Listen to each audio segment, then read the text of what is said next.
हाँ, तो अपने बात कर रहे थे वान थ्यूनेन की कृषि अवस्थिति मॉडल पर। अगर आपको इनकी शर्तें जानना है तो मेरे पूर्व के वीडियो पर आप जाकर देखें और चैनल को सब्सक्राइब और शेयर, लाइक करें। और अब हम बात करते हैं कि 6 पेटियों के रूप में वान थ्यूनेन ने अपने कृषि अवस्थिति मॉडल को किस तरह से परिभाषित किया। साथ में यहाँ मैं बता दूं कि एग्जाम्स में सीधी पेटियां पूछी जाती है और वहां हम दिग्भ्रमित हो जाते हैं कि किस तरह से जो पेटियां हैं उनको मैं विस्तृत तरीके से आपको करवाने वाला हूं। तो ध्यान दें इसके ऊपर कि वान थ्यूनेन ने केंद्र में बाजार की कल्पना की। बाजार केंद्र में है और इसके आसपास जो पहली पेटी है, इस पेटी में उन्होंने दुग्ध पेटी या साग सब्जी वाली पेटी कहा। यानी प्रथम पेटी जो है उसमें कोई भी भूमि को प्रति नहीं छोड़ा जाता और सघन गहन कृषि की जाती है। दोबारा फिर ध्यान दें इस बात पे, कोई भी भूमि को प्रति नहीं छोड़ा जाता। प्रति का मतलब है खाली नहीं छोड़ा जाता, खाली नहीं छोड़ा जाता। इसका सीधा सा मतलब ये है कि आजकल हम इसको ट्रक फार्मिंग कहते हैं। साग सब्जियां और दूध पेटी के नाम से प्रथम पेटी को जाना गया। तो मैं इस प्रथम पेटी को लिख रहा हूं दूध पेटी या फिर साग सब्जी पेटी। यहां सामान्यतः बाजार की आवश्यकताओं की पूर्ति के लिए ये जो शीघ्र नाशवान जो वस्तुएं होती हैं वो उत्पादित की जाती है। दूसरी पेटी के रूप में जो वान थ्यूनेन था उसने इसको जो है 2 नंबर पेटी को वो कहा था कि 2 नंबर पेटी जो है उसमें सामान्यतः इमारती या फिर जलाऊ लकड़ी उत्पादित की जाती है। मूल तो यहां आता है जलाऊ या फिर इमारती लकड़ी, इमारती लकड़ी उत्पादन पेटी। समझ गए होंगे आप बात, क्योंकि बात यूरोप की चल रही है, संपूर्ण विश्व की नहीं चल रही है। यूरोप में क्या है कि सामान्यतः घरों को गर्म रखने के लिए खाने से ज्यादा लकड़ी जो है वो महत्वपूर्ण है, जलाऊ और इमारती। सामान्यतः जलाऊ लकड़ी के लिए उन्होंने दूसरी पेटी को चुना था। कौन सी पेटी को?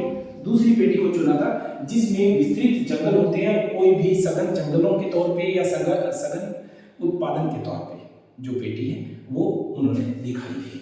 अब तीसरी जो पेटी है वो गहन सस्य उत्पादन वाली पेटी, यानी तीसरी पेटी में यहां लिख रहा हूं सस्य गहनता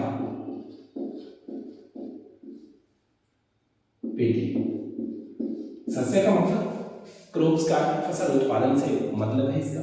सस्य गहनता या सघन गहन कृषि जिसमें कोई भी भूमि प्रति नहीं छोड़ी जाती, यानी खाली नहीं छोड़ी जाती। लेकिन सामान्यतः इसमें 6 वर्षीय, यहां बड़ी बात इंपॉर्टेंट है, कितना? तीसरी पेटी में 6 वर्ष से फसल चक्रण अपनाया जाता है। कितने वर्ष से? 6 वर्ष से फसल चक्रण अपनाया जाता है। और यहाँ पर मुख्यतः खाद्यान्न फसलों की बहुलता रहती है। तो यहाँ की मुख्य जो फसल है वो राई और आलू है। इसके अलावा जो भी उत्पादित किया जाता था, तो वान थ्यूनेन ने अपने इस मॉडल में ज्यादातर राई और जो आलू है उसकी फसल के लिए ये जो पेटी है उसको प्रमुख पेटी माना था। इसका मतलब 6 वर्ष से फसल चक्रण अपनाया जाता, प्रति नहीं छोड़ी जाती। फसल चक्रण का मतलब समझ गए होंगे कि इतनी उर्वरक भूमि है कि इसके ऊपर 6 साल तक एक ही फसल बोई जाती है और 6 साल के बाद दूसरी जो फसल है वो बदल दी जाती है, ताकि उसकी उर्वरा शक्ति जो है मजबूत बनी रहे।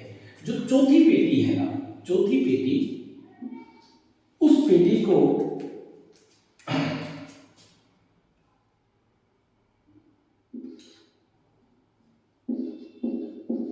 प्रति सहित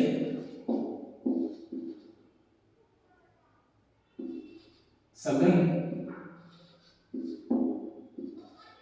कृषि पेटी बताया। दोबारा ध्यान दें इस बात पे, प्रति सहित। प्रति का मतलब कुछ भूमि खाली छोड़ी जाती है। अगर मैं यह कहूं तो चौथी पेटी में लगभग 30% जो भूमि है उसको प्रति छोड़ दिया जाता है। क्या? प्रति छोड़ दिया जाता है। और 30% जो भूमि है उसको खाली, और कुछ भूमि पर चारागाह भूमि होती है, और अन्य जो बची हुई भूमि है उस पर गहन जो खाद्यान्न कृषि है वो की जाती है। तो इसका मतलब इसमें जो फसल चक्रण अपनाया जाता है वो कितना 7 वर्षीय होता है। 7 वर्ष में फसल चक्रण को अपनाया जाता है। इसका मतलब कि 30% भूमि पर प्रति छोड़ दिया जाता है, यानी खाली छोड़ दिया जाता है ताकि उसकी उर्वरा शक्ति बनी रहे, और जो अन्य भूमि है उसके ऊपर चारागाह और सघन गहन जो खाद्यान्न कृषि है वो की जाती है। तो चौथी पेटी पर ध्यान करना 7 वर्षीय और तीसरी पेटी पर 6 वर्षीय फसल चक्रण अपनाया जाता है। अब बात आती है पांचवी पेटी की। किसकी बात आती है? पांचवी पेटी की। तो मैं यही लिख देता हूं क्योंकि वहां स्पेस कम है। तो पांचवी पेटी को जो है 3 खेत प्रणाली के नाम से, यहाँ बड़ा इंपॉर्टेंट है क्योंकि कॉलेज का था एग्जाम 2016 और नेट एग्जाम में और प्रथम श्रेणी एग्जाम में 20% को पूछा गया है। 3 खेत प्रणाली, ये क्या 3 खेत प्रणाली का मतलब है कि ये पांचवी जो पेटी है, इस पेटी में खेत को 3 भागों में डिवाइड कर लिया जाता है, यानी कि 1/3, 1/3, 1/3, है ना। 3 भागों में डिवाइड कर लिया जाता है इसको। जब 3 भागों में इसको डिवाइड किया जाता है 33% में, तो एक में तो खाद्यान्न बोया जाता है और एक जो है चारागाह भूमि होती है और एक जो है वो प्रति भूमि होती है, यानी कि इसको मैं खाली भूमि कह दूं जिसमें फसल नहीं बोई गई है, खाली भूमि कह सकते हैं इसको। तो 3 खेत प्रणाली पांचवी पेटी पाई जाती है। किसके हिसाब से? वान थ्यूनेन ने पांचवी पेटी के रूप में दिखाया है 3 खेत प्रणाली, जिसमें खेत के 3 हिस्सों में बांटकर उन्होंने कृषि की जो अवधारणा थी उसको व्यक्त किया था। अंतिम जो पेटी है वो छठी पेटी है। छठी पेटी जो है वो मुख्यतः चारागाह जो भूमि है, चारागाह भूमि है उसके रूप में दिखाया गया है। इसका मतलब ये है कि इस पेटी में बात ये नहीं है कि उर्वरा शक्ति की कमजोरी है इस भूमि में, लेकिन बात ये आती है कि जैसे जैसे बाजार से दूरी बढ़ती जाती है वैसे वैसे परिवहन लागत बढ़ती जाती है, इसीलिए इसमें पशुपालन किया जाता है। क्या किया जाता है? पशु पालन किया जाता है, या इसको मैं क्या कह सकता हूं? चारागाह भूमि। क्या है? चारागाह पेटी। इस पेटी में सिर्फ पशुओं के खुले रूप से पशुचारण किया जाता है और उनको बाजार तक पहुंचाने के लिए उनको पैदल ही लाया जाता है, इसीलिए उन पे परिवहन लागत नहीं आती। तो इसको चारागाह भूमि या पशुपालन पेटी कहते हैं। लेकिन जो कॉलेज रखा था एग्जाम 2016 में पूछा कि वान थ्यूनेन के अनुसार 7वीं पेटी क्या थी, तो वान थ्यूनेन के अनुसार जो 7वीं पेटी है जो बाहर की भूमि है वो बंजर भूमि के रूप में, या मैं यूं कह सकता हूं कि वो एक खाली भूमि के रूप में या बिना मालिक की भूमि के रूप में खाली पड़ी हुई बंजर भूमि है।